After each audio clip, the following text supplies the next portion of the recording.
Pro का सबसे विश्वसनीय और धमाकेदार बुलेटिन न्यूज ब्लास्ट और आपके साथ में विजेंद्र सोलंकी। सबसे पहले बात करते हैं राजसमंद की, क्योंकि राजसमंद को मुख्यमंत्री अशोक गहलोत सौगात देंगे।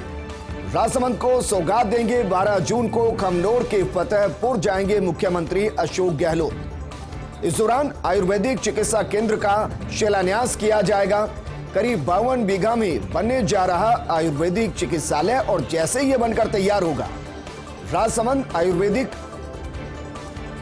चिकित्सालय के क्षेत्र में अग्रणी साबित होगा। और मुख्यमंत्री अशोक गहलोत ने चिकित्सा को लेकर जितना काम बीते 3 सालों में किया है, वो राजस्थान के लिए वाकई में मील का पत्थर है। चिकित्सा व्यवस्थाओं में जितनी बेहतरी बीते 3 सालों में हुई है, वो वाकई में मील का पत्थर है। और इस मील के पत्थर में अब राजसमंद में एक और पत्थर लगने वाला है।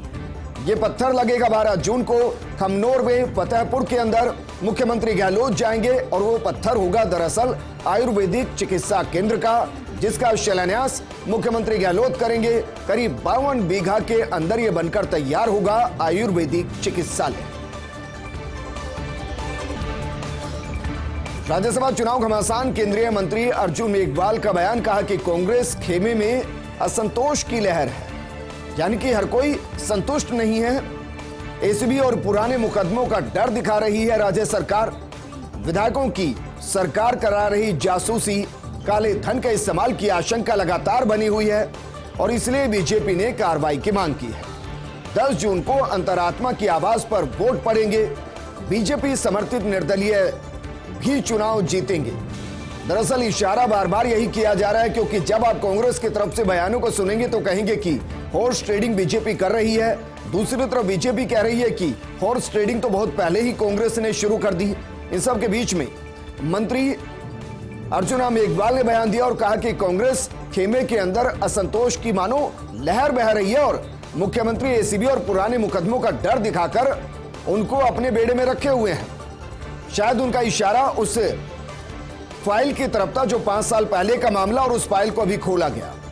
वो ये भी कह रहे हैं कि विधायकों की सरकार जासूसी करा रही है और काले धन की आशंका भी बनी हुई है, इस्तेमाल की आशंका बनी हुई है। इसलिए बीजेपी ने कार्रवाई की मांग की है और 10 जून को राज्यसभा के लिए जब विधानसभा में वोटिंग होगी तो सभी विधायकों से उन्होंने अपील की है, खासकर निर्दलीय विधायकों से, कि वो अंतरात्मा की आवाज पर वोट डालें।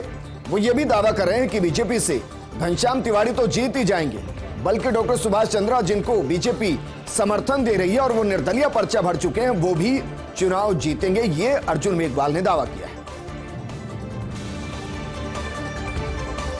वहीं बीजेपी प्रदेश प्रभारी अरुण सिंह मीडिया से रूबरू हुए और उन्होंने कहा कि राजस्थान में कांग्रेस की सरकार फिर भी विधायकों की बाड़ेबंदी की जा रही है। हालांकि वो शायद भूल गए, जब बीजेपी की सरकार थी तो 164 विधायक उनके पास थे। उसके बाद भी अजमेर में जाके बाड़ेबंदी की गई थी और कई लेयर की सुरक्षा दी गई थी। बहरहाल वो कह रहे हैं कि पिछले 7 दिन से सरकार के सभी विधायक बंदी बनाए गए हैं। प्रदेश में कानून व्यवस्था की हालत बेहद खराब है। बीजेपी द्वारा विधायकों के हॉर्स ट्रेडिंग किए जाने के सवाल पर सिंह ने कहा कि सरकार भी इनकी और शिकायत भी यही करते हैं। बीजेपी का हॉर्स ट्रेडिंग से कोई लेना देना नहीं। वहीं बीजेपी प्रदेश प्रभारी अरुण सिंह के प्रोटोकॉल को लेकर गफलत दिखाई दी। दरअसल हुआ कुछ यूं कि पुलिस की एक टीम अरुण सिंह से पहले ही पहुंच गई थी होटल देवी रतन, लेकिन पुलिस की टीम को देखकर भाजपाई पड़ गए चिंता में। प्रदेश प्रमुख प्रवक्ता रामलाल शर्मा को भेजा गया होटल के बाहर। रामलाल शर्मा ने पुलिस को कहा, हमें नहीं है सुरक्षा की जरूरत, होटल में हम बिल्कुल सुरक्षित हैं। पुलिसकर्मियों ने कहा, हम उच्च अधिकारियों के आदेश पर यहां आए हैं, पार्टी महामंत्री के प्रोटोकॉल में यहां पर आए हुए हैं। लेकिन जब बीजेपी ने इनकार कर दिया तो पुलिसकर्मी भी उच्च अधिकारियों से निर्देश लेकर वहां से रवाना हो गए। और अब बात करते हैं इलेक्शन कमीशन की, जहां शिकायत का मामला 6 विधायकों के वोटिंग अधिकारों को रोकने की मांग की गई है। दरअसल ये 6 विधायक जो बसपा के हाथी के निशान के साथ जीत कर आए और हाथ के साथ चल दिए, उनको लेकर ये है अधिकारों को रोकने की मांग की गई। जानकार सूत्रों से जो जानकारी मिली है उसमें बीएसपी से कांग्रेस में आए 6 विधायकों को नोटिस दिए गए हैं। अब कांग्रेस कैंप की तरफ से इस मामले में जवाब देने की तैयारी है। उधर हाईकोर्ट में भी मामले पर निर्णय आ सकता है। स्पीकर डॉक्टर सीपी जोशी की तरफ से जवाब पेश होगा और यह दरअसल एक गफलत है। गफलत इसलिए क्योंकि डॉक्टर सीपी जोशी सभी 6 विधायकों को कांग्रेस ज्वाइन करा चुके हैं। विधानसभा के रजिस्टर में विधायक कांग्रेस के हैं, लेकिन यही विधायक बाहर बयान भी देते हैं कि वो हाथ के निशान के साथ कभी जीत नहीं सकते थे, कांग्रेस उनको कभी टिकट नहीं देती, वो तो हाथी और बसपा है जिन्होंने उनको विधायक बना दिया। ये मामला सुप्रीम कोर्ट में भी चल रहा है और दूसरी तरफ कांग्रेस ये कह रही है कि उनके विधायक हैं और बसपा के प्रदेश अध्यक्ष ने इनके लिए व्हिप जारी कर दिया है, जबकि वो मानते हैं कि ये बसपा के विधायक नहीं है, विधानसभा में ये कांग्रेस के विधायक हैं। बहरहाल इनको लेकर लगातार पेच फंसा हुआ है, लेकिन मानकर चला जा सकता है क्योंकि विधानसभा के रजिस्टर में कांग्रेस में अंकित, तो ये कांग्रेस के विधायक के तौर पर ही वोटिंग करेंगे। हालांकि सुप्रीम कोर्ट में अभी इस पर कोई फैसला नहीं आया, लेकिन सच्चाई ये भी है कि सुप्रीम कोर्ट से इन पर कोई स्टे भी नहीं लगाया गया। माउंट आबू ग्रीष्म प्रवास के बाद राज्यपाल कलराज मिश्र रवाना। वो दरअसल धर्मपत्नी के साथ जयपुर के लिए रवाना हुए हैं। कलराज मिश्र 22 मई को ग्रीष्मकालीन प्रवास पर आए थे माउंट आबू और राज्यपाल कलराज मिश्र 18 दिनों तक माउंट आबू प्रवास पर रहे।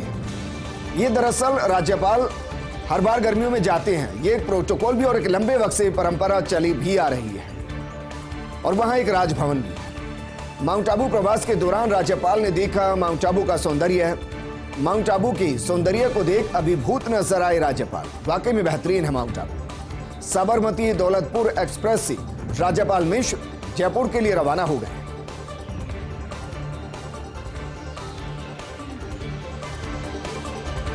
लहसुन, जिसका तड़का अच्छे अच्छे जायके में उसके जायके को और बढ़ा देता है, वो दरअसल किसानों को रोने पर मजबूर कर रहा है। और सवाल यह है कि किसानों को कब मिलेंगे वाजिब दाम, क्योंकि लहसुन के सही दाम नहीं मिलने से किसानों में मायूसी छाई हुई। घरों में लहसुन का स्टॉक रखा हुआ है और उसकी वजह से खराब भी हो रहा है। आप घर पर जरा लहसुन को लाइए और उसको कुछ दिन रखिए, उसकी जो गांठें हैं वो धीरे धीरे सिकुड़ जाती है और उसका वजन कम हो जाता है। किसान परेशान है कि ज्यादा दिन उसको घर पर रख भी नहीं सकता, क्योंकि जितने दिन घर में रखेगा उतना लहसुन का वजन कम होगा, उतना लहसुन खराब हो जाएगा। लहसुन की फसल की लागत भी किसानों को अभी नहीं मिल पा रही है। केंद्र सरकार की मंजूरी के बाद भी राज्य सरकार कोई रुचि नहीं दिखा रही। झालावाड़ जिले के लहसुन के एमपी के नीमच में भी भाव लुढ़के हुए हैं, यानी कि जब फसल बोता है ना किसान, बड़े उम्मीदों के साथ बोता है कि इस बार उसकी फसल उसे कम से कम 20%, 40% तो इजाफा दे ही देगी उसकी इनकम के अंदर। लेकिन जब फसल कटकर घर पहुंचती है तब उसे एहसास होता है कि वो शायद फिर गलत हो गया, क्योंकि दाम लुढ़क जाते हैं और हालात ये पैदा हो जाते हैं कि जो साहूकार से उसने कर्जा लेकर फसल बोई है उसके पैसे को भी सही से चुका दे, जो लागत आई वो लागत भी पूरे तरीके से निकल जाए, इसके भी लाले पड़े होते हैं। और इस बार ये हाल किया है लहसुन ने किसान। और अब बात करते हैं राजस्थान फूड सेफ्टी इंडेक्स में देश में टॉप 10 में तमिलनाडु पहले नंबर पर और गुजरात दूसरे पायदान पर है। फूड सेफ्टी स्टैंडर्ड अथॉरिटी की रिपोर्ट में 5 पैरामीटर्स के आधार पर यह रैंकिंग हुई है। प्रदेश की फूड टेस्टिंग इंफ्रास्ट्रक्चर व सर्विलांस, मैन पावर, प्रशिक्षण, जागरूकता, उपकरणों और कंज्यूमर एनवायरमेंट में 100 में से 55 अंक मिले हैं। रैंकिंग में पहले 11, फिर 18 और अब 10वें नंबर पर राजस्थान है। लेकिन 10वां नंबर भी राजस्थान के लिए सही नहीं, क्योंकि क्षेत्रफल के आधार पर राजस्थान जितना बड़ा और विविधता जितनी ज्यादा खुद में समेटे हुए है, वहां अगर फूड सेफ्टी स्टैंडर्ड में राजस्थान 10वें नंबर पर आता है और पड़ोसी राज्य दूसरे नंबर पर आता है, तो ये सरकारों को देखना चाहिए कि कहां कमी रह रही है कि आम आदमी को उतना स्वच्छ भोजन, उतने स्वच्छ खाद्यान्न नहीं मिल पा रहे जितने मिलने चाहिए, जबकि ये अघोषित तौर पर मौलिक अधिकारों की तरह है कि आपको बेहतर खाना, हेल्दी खाना मिले।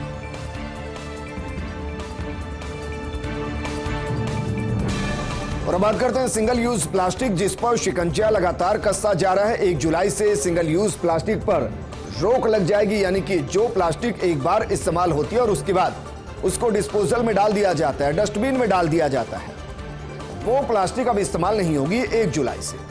प्रदेश में 8 विभागों के अधिकारियों को सामग्री जब्त करने के लिए अधिकृत किया गया है, यानी कि 1 जुलाई से अगर आपको किसी दुकान पर, किसी मॉल पर, किसी भी जगह पर अगर सिंगल यूज प्लास्टिक का इस्तेमाल होते हुए दिखेगा तो आप ये वो डिपार्टमेंट है जो सीधा उसको जब्त कर सकते हैं और शायद उनके ऊपर कोई एक्शन भी होगा, पेनल्टी भी हो सकती है।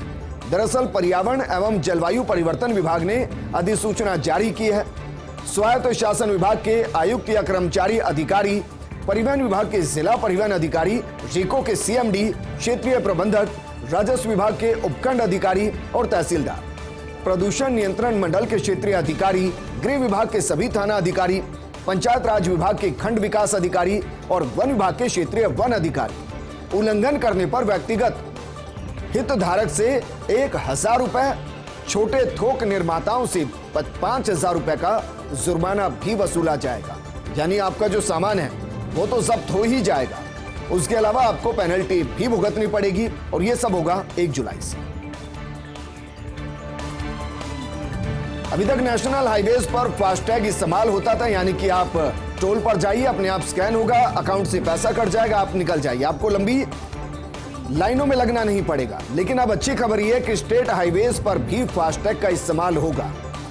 NHAI की तर्ज पर रेडकोर और RSRDC शुरू कर रहे हैं पायलट प्रोजेक्ट। देश के 16 स्टेट हाईवेज की 38 टोल प्लाजाओं पर फास्टैग पायलट प्रोजेक्ट के तौर पर इस्तेमाल होगा।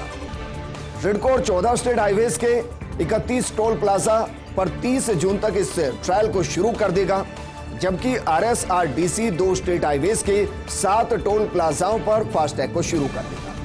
फास्टैग स्टिकर से सीधे टोल राशि कट जाएगी, एजेंसी के खाते में चली जाएगी। हालांकि छूट वाले वाहनों को किस तरह दिया जाएगा लाभ, इस पर अभी भी कंफ्यूजन बना हुआ है, संशय बना हुआ है। प्रदेश में कुल 37 स्टेट हाईवेज पर है 105 टोल प्लाजा। हालांकि देर सवेर ये हो जाना है, क्योंकि जिस तरीके से आप नेशनल हाईवेज से स्टेट हाईवेज की तरफ बढ़ते हैं तो आपको जेब से पैसा देना पड़ता है, जबकि नेशनल हाईवे पर आपको इलेक्ट्रिक वॉलेट से जो आपका ई अकाउंट है उससे पैसा देना पड़ता है, चाहे वो पेटीएम से कटे, गूगल के थ्रू कटे या सीधा आपके अकाउंट से ऑटोफिल के जरिए कटे। अब अगर आप स्टेट हाईवेज पे भी चलेंगे तो पायलट प्रोजेक्ट के सक्सेस होने के बाद माना जा सकता है कि तमाम स्टेट हाईवेज पर भी जो टोल नाके हैं वहां भी फास्टैग के जरिए सीधे आपके अकाउंट से पैसा कट जाएगा और आप आगे बढ़ जाएंगे। लेकिन सवाल यह कि जिनको राहत मिलती है उनके साथ कैसे ये फास्टैग डील करेगा, या फिर मानकर चलिए एक स्टेट हाईवे है।